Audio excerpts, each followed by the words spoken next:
Jimmy Page stands among the immortals of rock music, his riffs and solos forming the backbone of Led Zeppelin's legend. At 81, his place in history is unquestionable, yet the internet still loves to drag his name into clickbait headlines. One of the latest viral claims insists that Page finally revealed the 7 guitarists he hated the most. It's a juicy idea, imagining the master guitarist scribbling down a hate list. But as usual, the truth is much more interesting than the myth. Page has never produced such a list. In fact, he is known for being respectful when speaking about his peers. What he does do, however, is share honest opinions, sometimes sharp, sometimes surprising. He critiques certain words, rejects songs he felt didn't measure up, praises overlooked virtuosos, and even responds to digs from rivals without escalating the feud. In each case, his words reveal not a man driven by hate, but one deeply protective of rock's authenticity. So today, let's look past the clickbait.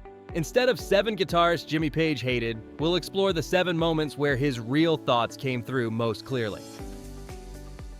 Number 7. Responding to Keith Richards' digs. Yeah. Yeah. Thank you very much.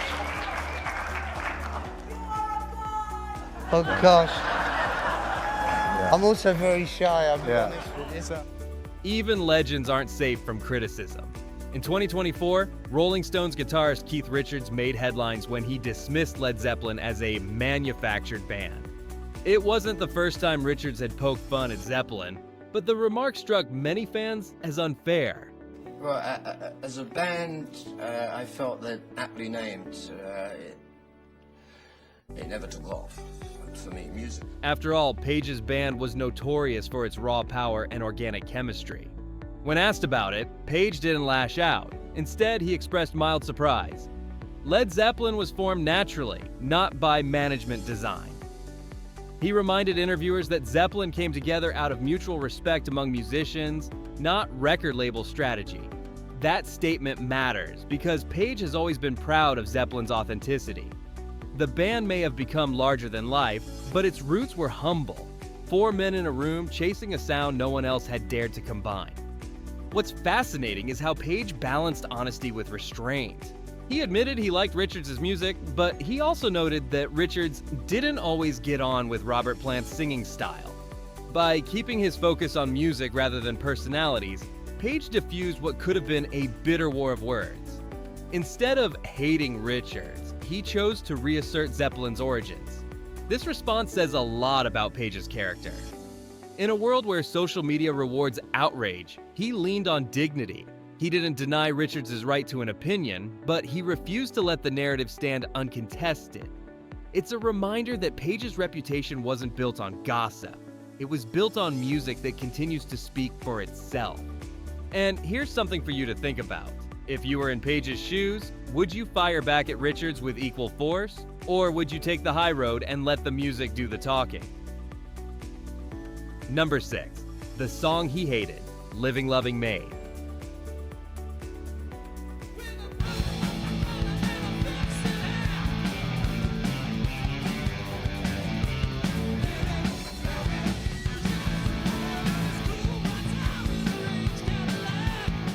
For all his reverence toward music, Jimmy Page never hesitated to critique his own work. If there's one thing he openly admitted to hating, it wasn't another guitarist. It was a song from Led Zeppelin's own catalog. The track in question, Living Loving Maid, She's Just a Woman, from Led Zeppelin 2. On the surface, the song is a straightforward rocker. It features Page's familiar riff-driven approach and Robert Plant's cheeky vocals, fitting neatly into Zeppelin's late 1960s hard rock palette. Yet Page repeatedly dismissed it as a throwaway. In interviews, he made it clear that he felt the song lacked substance and depth. Unlike A Whole Lotta Love or Heartbreaker, it didn't challenge him creatively, and his verdict was final. Led Zeppelin never performed Living Loving Maid live, not once in their career. That decision speaks volumes. Zeppelin often reworked even their simplest songs on stage, but for Page, this one wasn't worth revisiting. His dismissal highlights just how high his standards were. Even as fans embraced it, Led Zeppelin 2 sold millions. The guitarist couldn't stomach a piece of music he felt didn't measure up. There's something refreshing in that honesty. Page wasn't chasing perfection in every note, but he knew when something fell short. Rather than pretending to love everything he created, he admitted his missteps. In a way, that vulnerability only adds to his credibility as an artist. It also sparks an intriguing question for fans. Should an artist embrace every part of their catalog, or is it fair to distance themselves from songs that don't reflect their vision? Some argue that once a song belongs to the public, it takes on a life of its own. Others believe, as Page did, that honesty matters more than appeasing nostalgia. So, what do you think? If you were in Jimmy Page's shoes, would you still play Living Loving Maid live for the fans who loved it? Or would you stand firm and shelve it forever?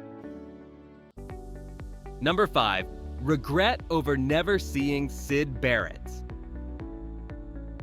Jimmy Page's career is often framed through the lens of thunderous riffs and electrifying solos, but he has always been open about admiring artists outside Zeppelin's hard rock orbit. Well, what are you going to do when you leave school? Take up skiffle? No, I want to do biological research. Do you? I do that already. What do you mean by biological research? Well, cancer, if it isn't... You mean be a doctor? No, I haven't got enough brains for that, I don't think. So Not brains? No. Well, sure you have. One of the names that consistently comes up is Syd Barrett, the original creative force behind Pink Floyd. In a 2017 conversation with Mojo editor Phil Alexander, Page revealed that although he hadn't been deeply involved in the psychedelic scene of the 1960s, Barrett stood out to him as a rare visionary. He even went as far as calling Barrett a genius, a word Page usually resisted when applied too loosely. What struck him was Barrett's ability to bend rock music into something unfamiliar, dreamlike, and strange. Yet, for all that admiration, Page confessed to a regret. He never saw Barrett perform live. "I bloody well wished I had," he admitted. For a man who witnessed and shaped so many legendary performances himself, missing out on Barrett was a genuine disappointment. He sensed that Barrett's brief time on stage had reshaped the possibilities of what rock could be, even if he wasn't there to see it firsthand. This admission humanizes Page. It shows that even icons have their what-if moments. Those nagging regrets about concerts missed, collaborations never pursued, or fleeting opportunities lost. For Page, Barrett represented a frontier in rock that was tragically short-lived. Struggles with mental health forced him out of Pink Floyd early, leaving behind a handful of recordings that still captivate listeners today. What makes Page's words even more powerful is that they contrast with his usual reluctance to hand out the genius label. If he reserved it for Barrett, it tells us just how profound he considered his influence. So here's something to think about. If you had the chance to see one vanished performance in history, be it Syd Barrett, Hendrix, or Zeppelin themselves in their prime, what would you choose? For Jimmy Page, the answer was clear. Among all the concerts he played and all the stages he conquered, the one he never saw, Syd Barrett in his prime remained an unshakable regret. Number 4, spotlighting unsung virtuosos.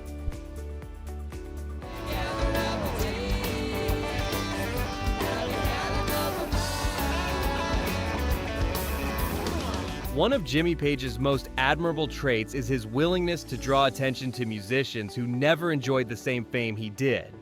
Rather than gatekeeping the spotlight, he often used interviews to highlight players whose skill impressed him but who remained relatively unsung.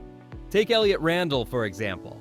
Randall's guitar solo on Steely Dan's Reelin' in the Years is often hailed as one of the sharpest, most precise solos in rock history. Page praised it openly, noting the way Randall blended technical precision with effortless feel. Coming from Page, a man known for his own legendary solos, that acknowledgement was no small compliment. He also singled out Amos Garrett, whose fluid bending style gave Maria Muldaur's Midnight at the Oasis its dreamy, jazzy flavor. Garrett may not be a household name, but Page admired his inventiveness and the way he carved a distinctive voice out of just a few notes. It wasn't about speed or flash, it was about character, something Page valued deeply. And then there was Les Paul. Page didn't just respect him as a guitarist, he called him the one. recognizing that without Paul's invention of the solid body electric guitar, modern rock might not exist at all. For Page, this wasn't about fandom. It was about acknowledging the foundation his own career stood upon. By spotlighting these musicians, Page revealed something essential about himself: his humility. He didn't need to knock others down to elevate himself. Instead, he understood that rock's greatness was built by a wide cast of characters, not just a few superstars. His shout-outs served as reminders that inspiration often comes from unexpected places. So here's a question for you. Have you ever discovered an underrated artist because a bigger name pointed you in their direction? Imagine how many fans went searching for Elliot Randall or Amos Garrett after hearing Jimmy Page's praise. For Page, celebrating unsung virtuosos wasn't just generosity, it was honesty. He knew greatness when he heard it, and he wasn't afraid to share the credit. Number 3. Contemporary heroes Beck, Clapton, Lee, and Townshend. When asked to reflect on the guitarists who defined his generation, Jimmy Page never hesitated to give credit where it was due. In one interview, he said plainly, "Beck, Clapton, Alvin Lee, Townshend and I are still having a go. That says something." It was a simple statement, but one packed with meaning. Page grouped himself with peers who had, like him, survived the tumultuous rise of rock in the 1960s and endured into later decades. Jeff Beck, his old Yardbirds bandmate, remained one of the most inventive players of all time. Page admired Beck's ability to reinvent himself continually, melding jazz, rock, and electronica into a style no one else could touch. Eric Clapton, often called Slowhand, was another figure Page respected. Despite their different paths, Clapton's blues purity and melodic phrasing carved out a space in rock that Page could appreciate, even if their tones and approaches diverged. Alvin Lee of 10 Years After brought blistering speed and technical firepower, while Pete Townshend of The Who delivered raw power through rhythm, songwriting, and stagecraft. By mentioning these names, Page revealed his admiration not just for technical prowess, but for longevity. Surviving decades in the music business takes more than skill. It requires adaptability, resilience, and a refusal to let the industry or public wear you down. That, to Page, was something worth celebrating. What's striking is how inclusive his perspective was. Instead of claiming superiority, Page positioned himself as part of a collective of guitarists who had all weathered the storm.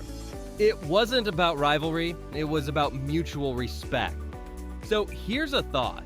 Do you think these contemporaries deserve to be remembered as equals to Page? Or does Zeppelin's towering legacy put him in a class of his own? For Jimmy Page, the answer was clear.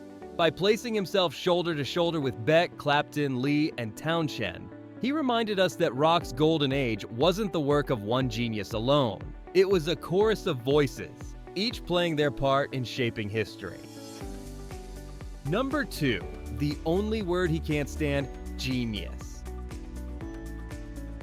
Jimmy Page has been called many things throughout his life: innovator, guitar hero, pioneer.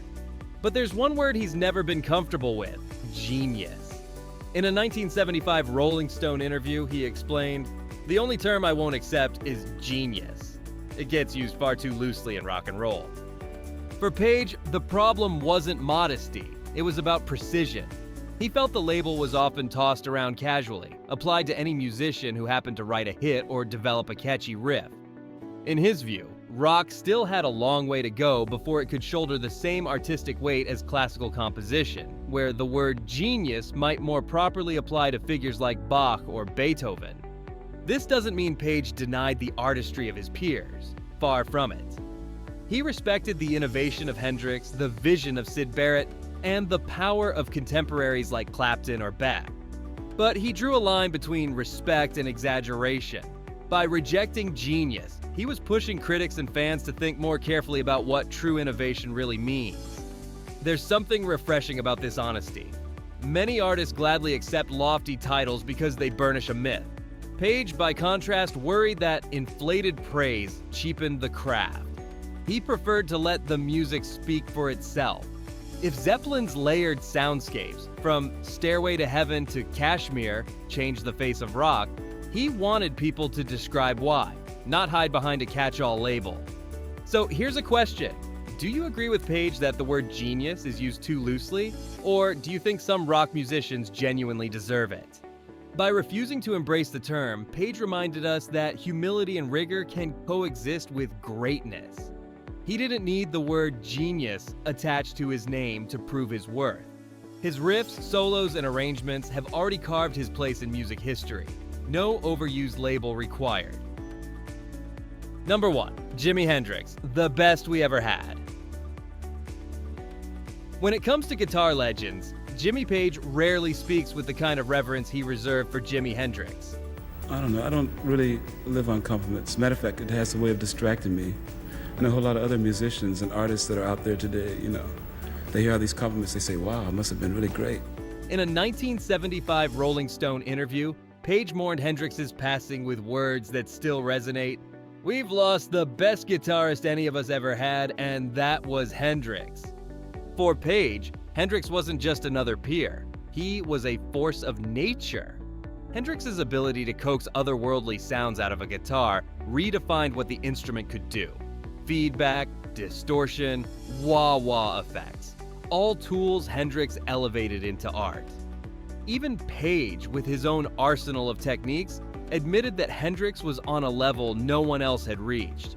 What makes this statement even more poignant is the regret Page expressed alongside it. He confessed that he never had the chance to watch Hendrix perform live, or to sit down and talk with him about music. "It would have been a thrill," he said. For a man who played with countless legends, that longing speaks volumes about Hendrix's stature. Page's admiration also strips away the idea of rivalry. While fans love to pit guitarists against each other, Page versus Clapton, Hendrix versus Beck, Page himself dismissed that kind of competition. By calling Hendrix the best, he showed humility and a willingness to acknowledge greatness outside himself. His untimely death at 27 only deepened the sense of loss, leaving Page and countless others to wonder how much further he might have pushed the boundaries of sound. In the end, Page's words about Hendrix reveal something deeper about himself. Even at the height of his own success, he understood that greatness isn't diminished by praising others, it's amplified. So what do we learn when we look past the clickbait? Jimmy Page has never drawn up a blacklist of guitarists he despised. On the contrary, his words reveal something far richer. He mourned Hendrix as the greatest of them all, praised unsung heroes like Elliott Randall and Amos Garrett, and spoke with admiration about contemporaries who, like him, survived the storms of rock's golden age. Even when baited by Keith Richards, he chose dignity over spite. His harshest criticism was reserved not for rivals, but for himself. Page openly admitted to disliking Living Loving Maid and refused to play it live because it didn't meet his own standards. He questioned the lazy use of the word genius, reminding us that greatness is earned, not declared. And when he spoke about missing Syd Barrett, his regret showed just how much he valued originality, even in musicians outside his own scene. Far from being a man consumed by grudges, Page comes across as a musician who believed rock deserved honesty. Praise should be earned, criticism should be constructive, and above all, music should strive for authenticity. So here's my question to you. Which of Page's views struck you the most? Was it his dismissal of overblown labels, his refusal to play songs he didn't respect, or his humility in calling Hendrix the best we ever had? Drop your thoughts in the comments. I'd love to hear whether you think Page's standards still matter today, or if rock music has changed too much to live up to them. Because in the end, Jimmy Page reminds us of something timeless. The greatest respect you can show music is to take it seriously.